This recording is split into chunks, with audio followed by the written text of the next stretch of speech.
Bonjour et bienvenue sur le podcast Dans la tête des chiens, un moment unique pour en apprendre plus sur votre chien et enrichir votre relation avec lui. Je m'appelle Alice Mignot, je suis psychologue clinicienne et docteur en éthologie et je me suis spécialisée dans la vulgarisation scientifique sur le comportement canin et l'éducation canine bienveillante dans l'objectif de réduire la frontière entre la recherche et le terrain. En parallèle de ce podcast, j'anime donc des webinaires d'éthologie appliquée aux chiens de compagnie et de médiation animale et du suivi individuel en éducation canine, en présentiel sur Lyon ou en visio. Si vous souhaitez soutenir le podcast, je vous invite à vous y abonner sur votre plateforme d'écoute et lui mettre 5 étoiles, voire un petit commentaire, afin de me donner du courage et de la visibilité. Vous pouvez aussi le partager à votre entourage ou des personnes qui ont encore un peu de mal avec l'éducation positive. Et si vous voulez soutenir financièrement le podcast, c'est maintenant possible sur Tipeee avec des tips mensuels. C'est quelques euros pour vous, mais pour moi ça veut dire beaucoup. Et de rien si vous avez la chanson dans la tête. Toutes les informations se trouvent dans la description de l'épisode. Bonne écoute! On continue donc sur Tonton Roger, donc dans la continuité du premier épisode que je vous invite à écouter si vous ne l'avez pas fait. Pour rappel, Tonton Roger, c'est donc l'incarnation de la personne qui sait tout sur tout, et particulièrement sur votre chien, qui se permet de donner son avis, qui souvent prône une éducation coercitive, et surtout vous fait passer pour quelqu'un qui ne comprend pas son propre chien. Cette personne a évidemment toujours raison et se base sur des connaissances bien passées ou entendues au coin du PMU par un autre Roger. L'objectif de ces épisodes, c'est de vous donner des tips pour répondre de façon pédagogique ou de pouvoir mettre fin à une discussion. Le but, c'est aussi de vous montrer que vous n'êtes pas seul et que malheureusement, des tontons Roger, il y en a beaucoup. Dans le premier épisode, on a donc parlé de « moi les chiens j'en ai toujours eu », du « c'est qu'un chien », de la phobie, des friandises, de la fausse hiérarchie. Aujourd'hui, on va parler de violences plus ou moins ordinaires, du manque de fermeté, d'incompréhension du comportement canin et de nos interactions, et on finira sur l'anxiété de séparation, parce qu'on connaît plein de réflexions de Donc pour commencer sur les violences éducatives, j'avais fait un épisode sur les violences éducatives ordinaires il y a pas très longtemps, là on va parler de violences au sens général. Donc ça commence par « faut lui mettre une baffe sinon elle comprendra jamais », « tape-la avec un journal ça lui fera pas de mal et elle recommencera plus », ça vaut un coup de journal sur le cul, ça fait de mal à personne, un bon coup de pied aux fesses et il arrêtera de gueuler. Alors, pour rappel, l'utilisation de l'éducation coercitive et plus globalement de violences physiques et ou psychologiques en éducation cause potentiellement de la peur ou du stress en comparaison à une méthode positive. Avec ce type d'éducation, on a d'ailleurs d'autres signes de mal-être tels que l'augmentation de l'agression, de peur généralisée, d'apathie et de comportement d'évitement, une hypervigilance des chiens, de la peur de la nouveauté et de la reluctance pour l'exploration. Tout ça c'est lié au fait qu'avec l'utilisation de méthodes coercitives et de violences physiques et ou psychologiques, on va rien apprendre au chien. On va pas lui apprendre à quoi faire surtout à la place du comportement. Et on n'apprendra pas non plus du coup à son humain à comment faire pour trouver des comportements alternatifs. Donc ces techniques aversives, elles sont forcément moins efficaces que les techniques positives dans l'enseignement des comportements souhaités. Deuxième partie des violences, il faut qu'il ait peur pour revenir, pour qu'il t'écoute et te respecte, il doit avoir peur de toi. Alors l'utilisation de la peur, du coup, comme de la violence physique ou psychologique n'est pas tolérable. Un chien peureux aura tendance à nous fuir plutôt qu'à nous faire confiance et évidemment à développer d'autres comportements indésirés à côté. Je voulais faire un petit point sur le « ça fait de mal à personne », « moi j'ai été élevé avec des punitions et pourtant on s'aime », « c'est pas parce que je lui ai mis des petites tapes qu'il ne m'aime pas », « une bonne tape n'a jamais tué personne », « habitue-le à la violence, il est trop fragile ». Donc là, je vais reprendre les écrits de la docteure Muriel Salmona dont j'avais déjà parlé dans mon épisode sur les violences éducatives ordinaires. Donc pour rappel, elle est psychiatre, psychotraumatologue et présidente de l'association Mémoire traumatique et victimologie. Dans cet épisode, vous avez cité toute une partie où elle parle des personnes qui légitimisent du coup les violences éducatives ordinaires par le fait qu'ils ont été eux-mêmes corrigés par leurs propres parents, entre guillemets, pour leur plus grand bien. Donc pour rappel, dans la violence intrafamiliale, donc dans laquelle j'inclus du coup les violences physiques dites graves et les violences dites ordinaires, les comportements agressifs sont fortement liés au fait d'avoir subi des violences. L'OMS en 2010 a reconnu que le facteur principal pour commettre des violences ou en subir, c'était d'en avoir déjà subi. Donc non, se dire qu'on peut faire subir des violences parce que nous-mêmes on a subi des violences et que ça nous a rien fait, c'est faux. Moi, je vous conseille vivement d'aller voir un psychologue si vous pensez ça, ou de conseiller à ces gens de parler de leur traumatisme. C'est important et c'est pas, entre guillemets, normal de dire que on a subi des violences et que ça nous a rien fait. Ça nous a forcément fait quelque chose. Peut-être que c'est pas quelque chose qu'on voit à l'heure actuelle, mais ça forcément affecte nos relations, nos façons de percevoir la violence, etc. Quelqu'un m'a cité, punchline de son tonton Roger, un chien ne doit bouger que sur commande. Bien évidemment, non, le chien est un être vivant et non pas un esclave, là est toute la différence. Du coup, il y avait plein de conseils un peu de merde. Donc je vais les reprendre un par un. Donc du coup, il y avait mis sa tête dans sa pisse quand il a fait pipi. Donc non, ça c'est un conseil qu'on donnait dans les années 90. C'est un conseil pourri. Un chien qui fait pipi, c'est soit parce qu'il est pas propre, parce que ses sphincters sont pas finis, donc on va pas en plus lui mettre la tête dans sa pisse, sachant que juste il peut pas se retenir. Un chien peut faire pipi de peur, de stress. Donc évidemment, renforcer le stress en lui imposant une contrainte physique et en lui faisant toucher son propre pipi, c'est vraiment pas cool et ça n'arrangera absolument rien. Et surtout, je vous rappelle que si votre chien fait encore pipi passé 1 an, donc l'âge de fin de construction des sphincters pour la majorité des races, je vous invite fortement à conseiller un vétérinaire pour voir s'il n'y a pas de problème au niveau de ses reins ou de sa vessie. Deuxième conseil de il faut tirer sur le collier, sinon il ne comprendra pas. Donc je connais pas le contexte, mais si dans le cas d'une balade, non, mettre une saccade sur le cou d'un chien ne lui apprend absolument rien. Bien au contraire, ça va créer de la tension, donc potentiellement de la peur, potentiellement de la généralisation de cette tension aux individus autour, et du coup, vous comprenez vite qu'on arrive à la réactivité. Faut lui tirer sur le collier pour l'amener du coup dans une autre pièce ou le faire descendre. Pareil, tout ce qui est contrainte physique, tout ce qui est mettre sa main à côté de la tête de son chien pour le contraindre, je ne vous conseille pas. On peut très bien apprendre en positif à un chien à descendre du lit ou du canapé. On peut lui apprendre à aller au panier. Vraiment, je ne vous conseille pas d'en rentrer dans un jeu de contrainte avec votre chien. Ensuite, on avait le conseil du « il faut le mettre face au mur, il va comprendre ». Alors ça peut vous aider, mettre un enfant face au mur, ça lui apprend pas grand chose, mais alors mettre un chien devant un mur, encore moins. Et le fameux attache-le à un arbre qui nous fiche la paix. Alors, c'est difficile la gestion du statique pour les chiens. Moi, c'est quelque chose que je suis amenée à gérer en consultation d'éducation assez souvent. Voilà, si votre chien a du mal à gérer le statique, on peut trouver plein de moyens de l'aider à gérer ça afin qu'il n'embête pas tout le monde. Par contre, non, on l'attache pas à un arbre plus loin, ça se fait pas. C'est votre chien, il doit rester à côté de vous. Si vous l'attachez à un arbre plus loin, il va juste augmenter sa détresse et du coup augmenter le comportement indésiré, donc je suppose que c'est aboyer. Donc ça ne sert absolument à rien. Ça encore, du coup, c'est que des pensées obsolètes qui n'apprennent absolument rien et vraiment, si on vous conseille ça, moi, je pense que la réponse principale, c'est des conseils des années 50, on arrête. Ensuite, on a un petit passage collier électrique. Du coup, les colliers électriques, ça fait pas mal, ça fait obéir. Faut vraiment lui mettre un collier électrique. Soit le collier électrique, ça fait pas mal, et la laisse, ça peut être violent. Haha, tonton Roger. Une décharge et il obéirait. Le fameux « tu veux prendre un berger allemand, le torquatus sera obligatoire, sinon impossible de le maîtriser. » Et une petite ouverture au collier étrangleur. Tu fais comment pour retenir un chien de 50 kg sans collier étrangleur ? Alors là, si vous me suivez, vous savez comment ça me hérisse les poils quand on parle de ces outils de torture.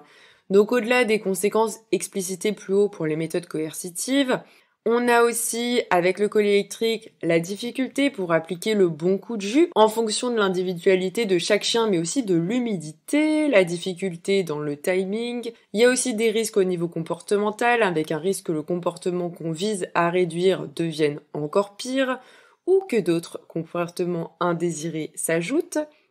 Il y a également la possibilité d'un renforcement du comportement d'agression s'il est lié à la peur, avec par exemple une agression redirigée sur un passant ou sur l'humain référent après un choc électrique. Et comme on l'a déjà évoqué avec l'étude de Schilder et Van de Borg dans l'épisode consacré au collier électrique, on a une influence sur la relation avec votre chien, avec l'association à la personne qui délivre les chocs. On a aussi des conséquences physiques, donc on a des lésions sur le cou, un impact sur la trachée, une augmentation de la pression intra-oculaire, et ne jamais oublier, l'épiderme du chien est beaucoup plus fin que celui de l'humain. Donc oui, c'est violent. Et ça fait mal. Pas besoin d'utiliser ces outils-là. Ensuite, on avait un petit passage de tonton Roger qui ont l'air d'avoir besoin de dominer plein de choses dans leur vie. Donc des gens qui vont vous dire moi en 1 heure je le mets au pli ton chien, si ton chien me touche il va apprendre à voler, avec moi il a pas intérêt à grogner, tu devrais pas le laisser faire. Un chien avec un comportement pareil, c'était une balle dans la tête à mon époque. Alors ça c'est non et là vraiment va falloir vous imposer, c'est votre chien. Personne n'a le droit de le toucher ou de menacer de le toucher. Et ça, on l'a déjà sorti en balade et vraiment, n'hésitez pas à être ferme avec la personne en lui disant qu'elle a pas à toucher votre chien. Et le petit dernier de cette partie, c'est je plains votre gosse s'il est éduqué comme votre chien. Alors celui-là, je le trouve mais tellement violent. Utilisez l'éducation positive avec votre chien, vos enfants, votre chat, vos vaches, tout ce que vous voulez. C'est super, vous êtes quelqu'un de bien. Vraiment, et quiconque vous fait croire que vous êtes un mauvais humain référent pour votre chien ou un mauvais parent pour votre enfant parce que vous êtes en éducation positive, ce n'est qu'une... On a un petit passage sur la cage, du coup, faudrait l'enfermer dans une cage pour qu'il arrête, et c'est qu'un chien, il a pas la notion du temps pour un chien qui passe 11 heures dans une cage. Alors pour rappel, la cage c'est un outil de transport, donc il doit rester comme tel, un outil de transport, et à la rigueur vous pouvez avoir une cage qui est constamment ouverte et que vous allez fermer que ponctuellement, typiquement si vous faites des travaux, il y a des clous partout qui traînent, vous pouvez enfermer votre chien 1 ou 2 heures dedans avec activité masticatoire bien évidemment. Donc juste pour rappel, les normes pour les chiens de laboratoire au niveau légal, c'est une surface de minimum 2,25 m par chien entre 10 et 20 kg en groupe et de 4 m² en individuel. Voilà, donc si votre chien est dans une cage, sachez que ça ne respecte pas les normes européennes. Je suis allée d'ailleurs questionner le site du gouvernement sur les actes assimilables à des mauvais traitements. Donc il est rappelé que tout animal est un être sensible et doit être placé par son propriétaire dans des conditions compatibles avec les impératifs biologiques de son espèce, point.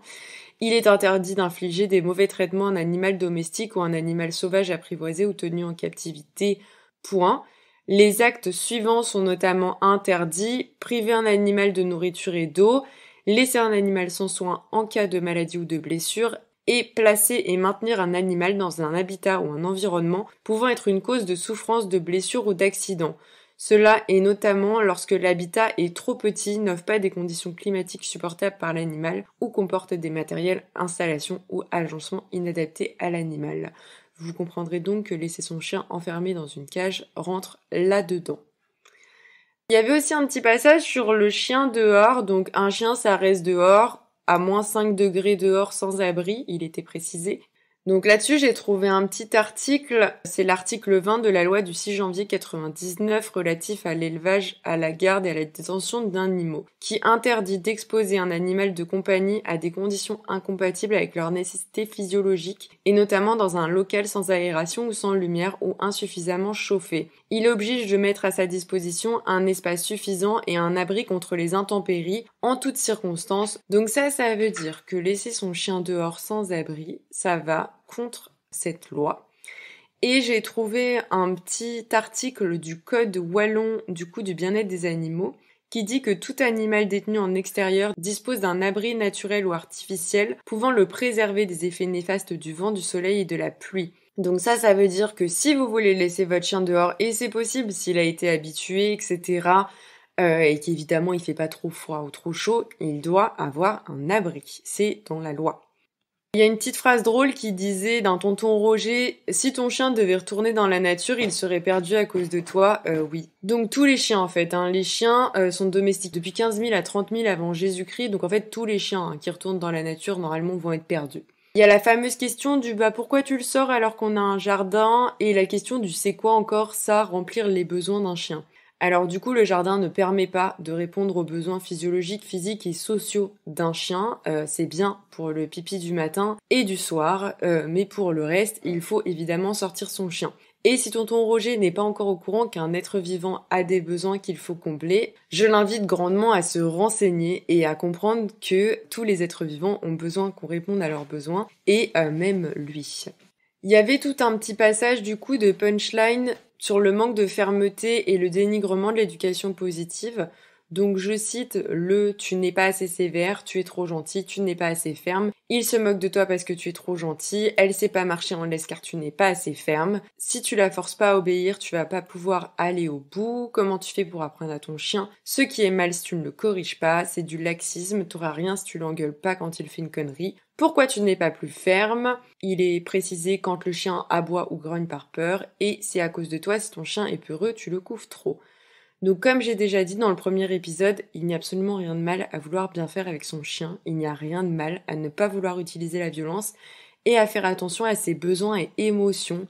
La fermeté n'amène rien de bon et bien au contraire.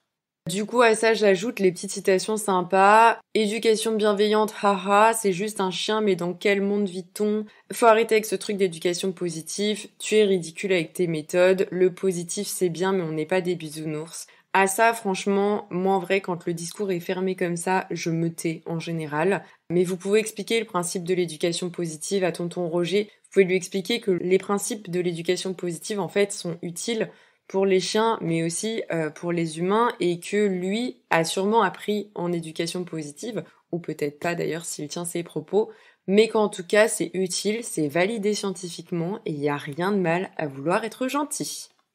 Ensuite, du coup, on a quelques petites punchlines en lien à l'incompréhension du comportement canin. Donc, il y a le fameux chien réactif humain, il faut qu'il s'habitue en lui ayant attrapé la tête pour le regarder droit dans les yeux. Donc, j'en ai déjà parlé dans l'épisode 1, mais du coup, on n'est pas dans l'habituation. Là, on est dans la sensibilisation quand on a des comportements comme ça avec un chien. On a le fait d'amener un chiot dans une ferme pour une soirée, donc non, on n'amène pas un petit individu en train de découvrir son monde dans un environnement surstimulé, que ce soit une soirée, mais que ce soit le marché ou devant une école. Le but, c'est de lui faire découvrir son monde progressivement et positivement. Donc si c'est surstimulé, on n'est pas dans le bon. On avait aussi des questions sur la muselière, donc je tiens à rappeler que la muselière, ça n'a rien de grave, bien au contraire. S'il y a un risque que votre chien morde, je vous conseille une muselière. En plus, ça rassure tout le monde, vous, en tout cas, vous allez être plus détendu, et il n'y a rien de mal, encore une fois, à vouloir être sécuritaire. Et là-dessus, je finirai avec si un chien il est censé obéir, je dois pas lui répéter les choses 3 fois. Donc moi en général, quand on me sort des trucs comme ça, je dis peut-être que c'est toi qui lui demandes mal, ou peut-être tout simplement qu'il n'a pas envie de t'écouter. Voilà, c'est aussi le droit des chiens de ne pas avoir envie de répondre quand on leur demande 3 fois des choses inutiles. Ensuite, du coup, on passe à l'incompréhension de nos interactions. Donc c'est qu'un chien il ne comprend pas ce que tu dis, et c'est pas à nous de nous adapter, c'est au chien. Évidemment, si, les chiens comprennent beaucoup de choses, ça s'appelle du conditionnement et de la flexibilité comportementale. Ils s'adaptent beaucoup, donc nous aussi on peut faire un effort et ce n'est pas trop demandé. Il y a le fameux « et du coup tu vas toujours lui parler avec cette voix aiguë ?» Eh ben oui Roger, le Pet Directed Speech marche mieux, c'est scientifique, comme avec les enfants. Ça permet de mieux capter l'attention et d'envoyer un message émotionnel positif, donc bien évidemment. Et si d'ailleurs toi aussi Roger, tu pouvais faire un effort et parler avec une petite voix mielleuse avec mon chien, j'apprécierais beaucoup. Ensuite, on a pourquoi tu lui demandes si elle veut des câlins. Les câlins, c'est pour les enfants. Alors, les câlins, déjà, c'est pas pour tous les enfants, Et je tiens à rappeler que le consentement, c'est important et c'est pour tout le monde. Rappeler à Roger que le consentement c'est important tout simplement et que non, on ne touche pas un autre individu qui n'en a pas forcément envie et on peut lui demander est-ce que tu veux un câlin et l'individu, que ce soit un chien, un enfant ou une femme, peut dire non et le non doit être accepté Roger. Et le dernier il m'a fait vachement rire, ils sont mal élevés, tes chiens ils veulent pas dire bonjour. Ils ont le droit en fait. Et moi, c'est un truc drôle que j'avais beaucoup avec Bock au début, dis donc, il snob tout le monde. Bah oui, parce qu'en fait, il va aller sniffer toutes les odeurs beaucoup plus intéressantes que vous. Et non, il viendra vous dire bonjour après, s'il a envie, bien évidemment. Donc, chose promise, chose due, je finis sur l'anxiété de séparation. Donc moi, je n'ai pas un chien qui fait de l'anxiété de séparation, mais j'ai des amis qui en ont, et je sais à quel point c'est dur.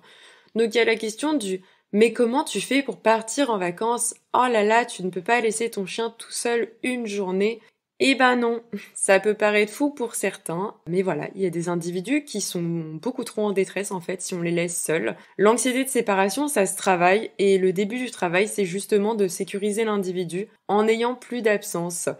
Voilà, en tant qu'humain référent d'un chien, du coup, on s'adapte, on ne le laisse pas seul, et c'est pareil pour les vacances. C'est chiant, mais en fait, même quand on a un chien qui fait pas d'anxiété de séparation, on s'organise en fonction de son chien parce qu'ils vont pas tout simplement prendre leurs petites pattes et leurs valises et être autonomes et trouver une pension tout seul. Et le dernier qui m'énerve particulièrement, c'est bon, il est pas en sucre, laisse-le pleurer, il va se calmer. Le chien qui fait des caprices auxquels on cède, t'as qu'à le mettre au garage s'il pleure la nuit.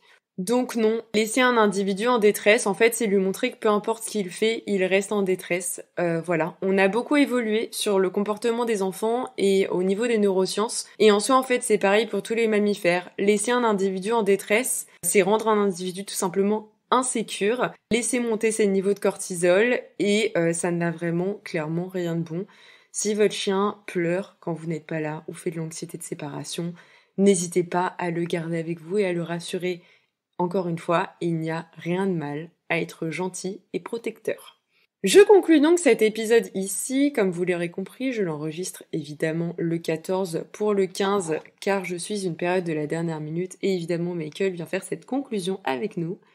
Tu veux miauler dans le micro? Non. Donc ce sera mon dernier épisode de 2023. J'espère que la ligne éditoriale de cette année vous aura plu et que la suivante vous plaira. Je vais peut-être ralentir le rythme en 2024, sachant que je commence un nouveau travail qui va être très prenant. Et je vous annoncerai tout ça évidemment à la rentrée. J'espère que vos fêtes vont bien se passer. En tout cas, je vous souhaite un joyeux Noël, une bonne fin d'année et surtout, n'oubliez pas, ce n'est que quelques jours en famille, vous pouvez les supporter. Et évidemment, je vous souhaite une bonne journée ou soirée et des caresses évidemment consenties à vos toutous. Hello, c'est encore moi, Alice du montage. Merci d'avoir écouté l'épisode en entier. N'hésitez pas à me mettre 5 étoiles et à partager cet épisode. Vous pouvez aussi me soutenir sur Tipeee. En attendant le prochain épisode, rendez-vous sur Instagram pour voir les monstres dormir, des mèmes pourris, m'entendre me plaindre et quand même avoir des infographies intéressantes. À bientôt!